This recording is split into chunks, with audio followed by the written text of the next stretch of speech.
Hello बच्चों, आज हम लोग एक नया चैप्टर शुरू करेंगे, श्वसन। इसके पहले आप लोग पढ़ चुके थे पोषण के बारे में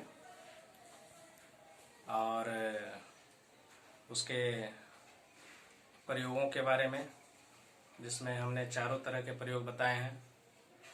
अब हम आज नया चैप्टर शुरू करेंगे, श्वसन। इसमें श्वसन क्या है और श्वसन का अर्थ क्या होता है और श्वसन की परिभाषा क्या है, उसके बारे में आज हम जानने की कोशिश करेंगे। आप लोग वीडियो को ध्यान से देखिए, बिल्कुल स्थिर होकर एकदम अच्छी तरह से, ताकि आपको पूरी बात समझ में आ जाए, कंसेप्ट क्लियर हो जाए। और वीडियो को शेयर भी करें, कमेंट करें और बेल आइकन को भी दबाने की कोशिश करें। अब हम शुरू करते हैं आपका आज एक नया चैप्टर, क्लास 10th का श्वसन। तो सबसे पहले ये हमको जानना है कि श्वसन है क्या। तो श्वसन वास्तव में अगर हम एक लाइन में कहें, एक वाक्य में कहें, तो श्वसन ऊर्जा उत्पादन की एक जैविक क्रिया है, यानी जीव में होने वाली एक क्रिया है श्वसन। और यह जीव में होने वाली कैसी क्रिया है जिसमें ऊर्जा बनती है, ठीक है। और इस ऊर्जा के बनने की जो क्रिया होती है, इसी को हम श्वसन कहते हैं। अभी तक हम लोग इस भुलावे में रहे थे कि सांस लेना, सांस छोड़ना, सांस लेना, सांस छोड़ना, इसी को हम श्वसन कहते हैं। लेकिन वास्तव में ये श्वसन का एक पार्ट है, एक भाग है, जिसे हम अभी तक श्वसन पूरा समझ रहे थे। वास्तविकता यह है कि पूरा जो श्वसन है वह कई क्रियाओं का एक सम्मिलित रूप है, जिसको हम श्वसन के नाम से जानते हैं। अगर हम 1 by 1 इसको देखने का प्रयास करें तो हम यहाँ देख सकते हैं कि जो श्वसन है वह कई क्रियाओं का सम्मिलित रूप है, जिसमें सबसे पहले हम क्या करते हैं कि ऑक्सीजन को अपने नाक के छिद्र के द्वारा अंदर ले जाते हैं मुख गुहा में। मुख गुहा से फिर O2 कंठ द्वार के द्वारा श्वास नली होते हुए फेफड़े में पहुंचता है। पुनः O2 फेफड़े से रक्त में पहुंचता है। अब जो O2 रक्त में पहुंच गया, वो O2 को रक्त के द्वारा प्रत्येक कोशिका में पहुंचाया जाता है।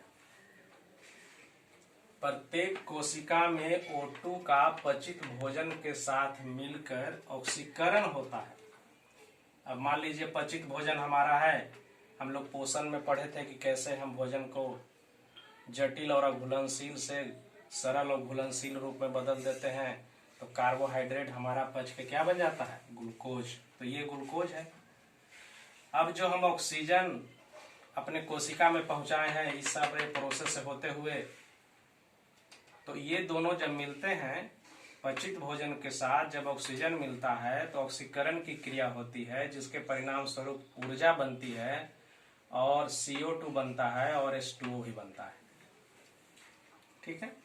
इस ऊर्जा का उपयोग वह कोशिका जिसमें ऊर्जा बन रही है वो अपने कार्यों में करता है।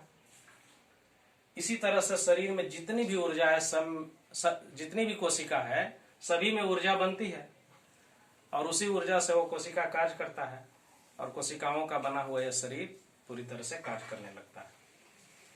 अब जो CO2 है वो पुनः कोशिकाओं से रक्त में जाता है और रक्त के द्वारा फेफड़े में पहुंचता है और फिर फेफड़े से होते हुए श्वसन नली होते हुए नसिका छिद्र के द्वारा बाहर आ जाता है।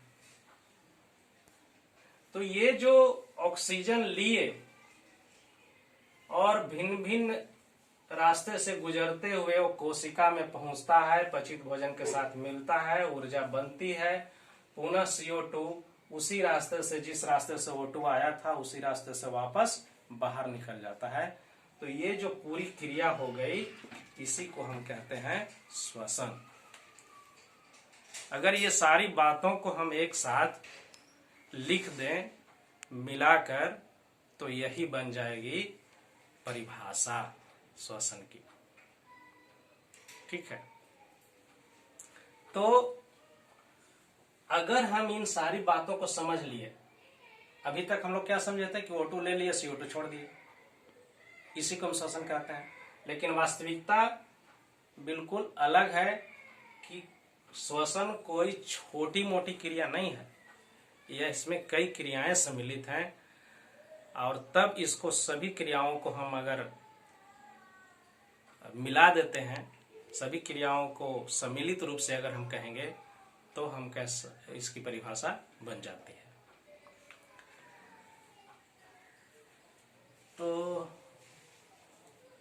हम पिछले क्लास में जो आपको बताया था कि प्रकाश संश्लेषण के बारे में, प्रकाश संश्लेषण के प्रयोगों के बारे में, तो उसमें जो कुछ बताया था आप लोग उसको कमेंट करके जवाब देंगे। हम आज एक सवाल आपसे रख रहे हैं कि गमले के पौधे को भोजन विहीन हम कैसे बनाते हैं। इस क्वेश्चन का जवाब आप कमेंट में हमको देंगे कि आप क्या समझे, कैसे उसको भोजन विहीन बनाएंगे। अगले क्लास में हम आपको श्वसन की परिभाषा लिख के बताएंगे और उसके पूरा प्रोसेस क्या है, श्वसन कितने प्रकार के होते हैं, इस संबंध में हम जानकारी लेंगे। नेक्स्ट